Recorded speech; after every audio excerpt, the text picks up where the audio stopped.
टेटिया बम्बर प्रखंड क्षेत्र के तमाम ग्रामीण जनता, माताएं, बहनों और मंच पर विराजमान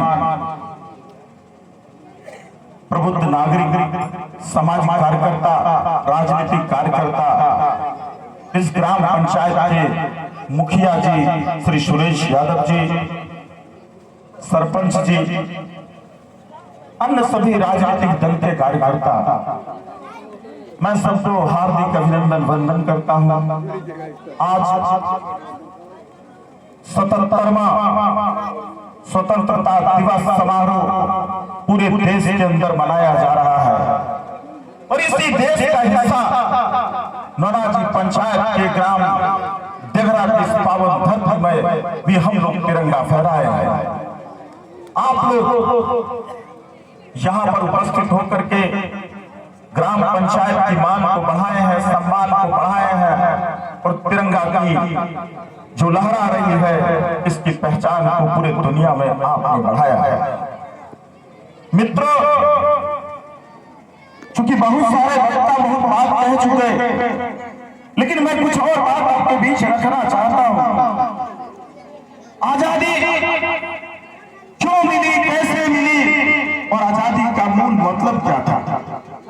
याद होगा मित्रों, जिन लोगों का पूरी तरीके से स्मरण मजबूत होगा वो याद करते होंगे कि सिर्फ ब्रिटिश हुकूमत ही नहीं देश को नहीं लूटा, मुगल ही देश को नहीं लूटा, तुगलक वंश ही नहीं लूटा, मौर्य वंश ही नहीं लूटा, इस देश को गुलाम वंश ही नहीं लूटा, इस देश को तमाम 741 वर्षों तक लोगों ने लूटते रहा। भारत की आजादी छिन्न होती रही।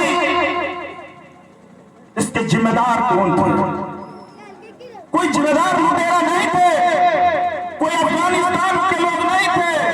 अफगानी आए लूट के गए, गजनी से आए लूट के गए, ब्रिटेन से आए लूट के गए, लंदन से आए लूट के गए, लेकिन लुटवाया किसने?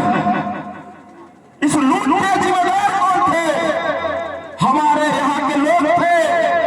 आप याद करिए इस दिनों में भी, और हम कहते श्रद्धांजलि दीजिए भी उन वीर सपूतों को जिन्होंने भारत की आजादी की लड़ाई में वीर गति प्राप्त किया, जिन्होंने आजादी की लड़ाई के लिए फांसी के तख्त को चूम लिया, जिन्होंने लड़ाई के लिए अपने आप को जिंदा चुनवा लिया, लड़ाई के लिए इस तिरंगा के मान सम्मान पहचान के लिए गोलियां खा ली और अपने गोली मार के मर गए, लेकिन अंग्रेजों के हाथ में नहीं चढ़े।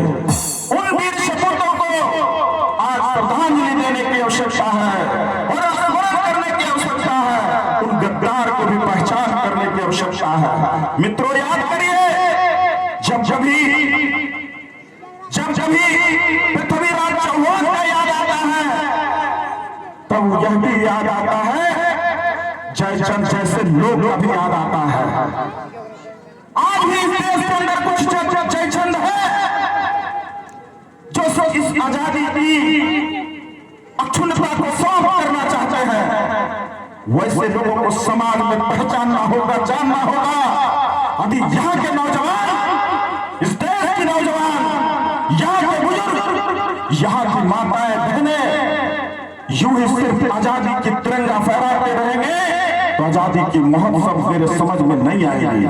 इसलिए याद करना पड़ेगा, जयचंद जैसे लोगों को याद करना पड़ेगा, हमें मान सिंह जैसे लोगों को याद करना पड़ेगा, हमें मीर जाफर जैसे लोगों को याद करना पड़ेगा, जिन्होंने चंद सिक्कों के लिए इस देश को बेच दिया। सिराजी दौला जैसे राजा को पराजय करवा दिया और ये पूरे देश को बेच दिया। पृथ्वीराज चौहान को जयचंद जैसे लोग पराजय करवा दिया मिल करके। तो मित्रों, दुश्मनों से मिल करके, मोहम्मद गौरी से मिल करके मरवा दिया, अपना ससुर और अपने दामाद को मरवा दिया। आज ये भारत का इतिहास आपके सामने है। मुझे इसलिए याद कराना पड़ रहा है, इस देश में जयचंद को पहचानना होगा, मान सिंह को पहचानना होगा, मीर जाफर को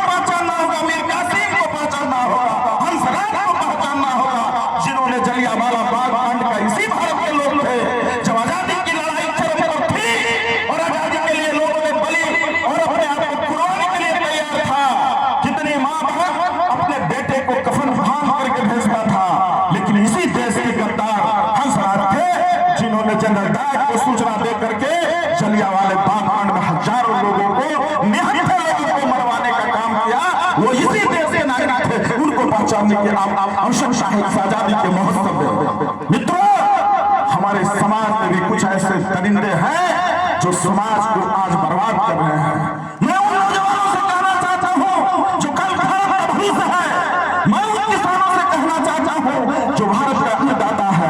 मैं उन लोगों को कहना चाहता हूं जो इस भारत की सृष्टि में आपका अहम भूमिका है। मैं उन बहनों को कहना चाहता हूं जिन्होंने अपने भाई का राखियां नहीं बांध पाया, उन बहनों को मैं कहना चाहता हूं, उन नौजवानों और उन छोटे छोटे बच्चों को हम कहना चाहते हैं कि देश की आजादी की कीमत को समझाना पड़ेगा। ये कौन समझाएगा? ये भाषण देने से ज्यादा काम नहीं होगा, इसको जीवन में अनुकरण करवाना पड़ेगा। याद करिए 1206 के बाद इतने वंश आए और हम लोग भारत को भी याद करिए 1206 के बाद पहले कैसा भारत था। दुनिया का 1/4 निर्यातक देश हुआ करता था ये भारत, जिसको सोने की चिड़िया कहा जाता था। एक छोटा सा देश से आकर के गजनी से, अफगानिस्तान से, तुर्किस्तान से, इस भारत के सामने में कुछ भी नहीं था, लेकिन इस भारत को लूटा, इस भारत को कमजोर किया। कमजोर ऐसे नहीं किया था, किसी की ताकत नहीं थी, किसी की शक्ति नहीं थी। आप याद करिए अपने वीर सपूतों को, चाहे शिवाजी हो, चाहे पृथ्वीराज चौहान हो। पृथ्वीराज चौहान मोहम्मद गौरी को 17 बार हराया, लेकिन 18वां बार यदि पृथ्वीराज चौहान पराजय हुआ, उसके जिम्मेदार हमारे भारत के नागरिक थे। उन्होंने मिल करके उसको हरवा दिया, मरवा दिया और इस देश को गुलाम करवा दिया। इसलिए मैं साथियों से कहना चाहता हूं, प्रतिदिन दिन में आज देश के अंदर लोकतंत्र है और लोकतंत्र में सबसे बड़ा मालिक आप हैं। आप अपने बच्चे के हाथ में कलम दीजिए और कलम के माध्यम से उचित शिक्षा जब प्राप्त करेगा तो अपने सही प्रतिनिधि को समझेगा। जो प्रतिनिधि समाज में एकता, अखंडता, सामाजिक समरसता, जात पात से हट करके काम करे, वैसे प्रतिनिधि को आपको मौका देना पड़ेगा। हिंदू मुसलमान की जरूरत नहीं है, सिख ईसाई की जरूरत नहीं है, बौद्ध जैन की जरूरत नहीं है। देश में हिंदू हो, मुसलमान हो, सिख हो, ईसाई हो, बौद्ध हो, जैन हो, पारसी हो, सबको मिला करके एक ऐसा धर्मनिरपेक्ष राष्ट्र बनाना है जिसकी सपना महात्मा गांधी ने देखा था, जिसकी सपना ज्योतिराव फुले ने देखा था, जिसकी सपना बिस्मिल्लाह खान ने देखा था, जिसकी सपना चंद्रशेखर आजाद ने देखा था, जिसकी सपना सुभाष चंद्र बोस ने देखा था, जिसकी सपना महात्मा गांधी ने देखा था, जिसकी सपना हमारे चंद्रशेखर आजाद ने देखा था, जिसकी सपना उधम सिंह ने देखा था। 21 वर्ष तक अपनी जीवन में प्रतिशोध की भावना लेकर के 1919 में जलियांवाला बाग कांड हुआ। गरीबी थी, लाचारी थी, बस थे। उधम सिंह अपने आंखों से हजारों लोगों को मरते देखा नहीं था और एक छोटा सा बालक था, लेकिन वह बालक के मन में एक उबाल हुई कि मेरे देश के ऐसे निहत्था माँ, बहन, भाई, बंधु, छोटे छोटे बच्चे को अंग्रेजों ने मार दिया। जनरल डायर के इशारे पर तोप से उड़ा दिया तो गोलियों से भून दिया। एक दिन ऐसा होगा जिन्होंने ये फरमान जारी किया है उसको भी आसमान में पहुंचा देंगे, पानी पीने का मौका नहीं देंगे। ये प्रतिशोध की ज्वाला उसके अंदर जलते रहा और जब जनरल डायर रिटायर कर गए तो उन्होंने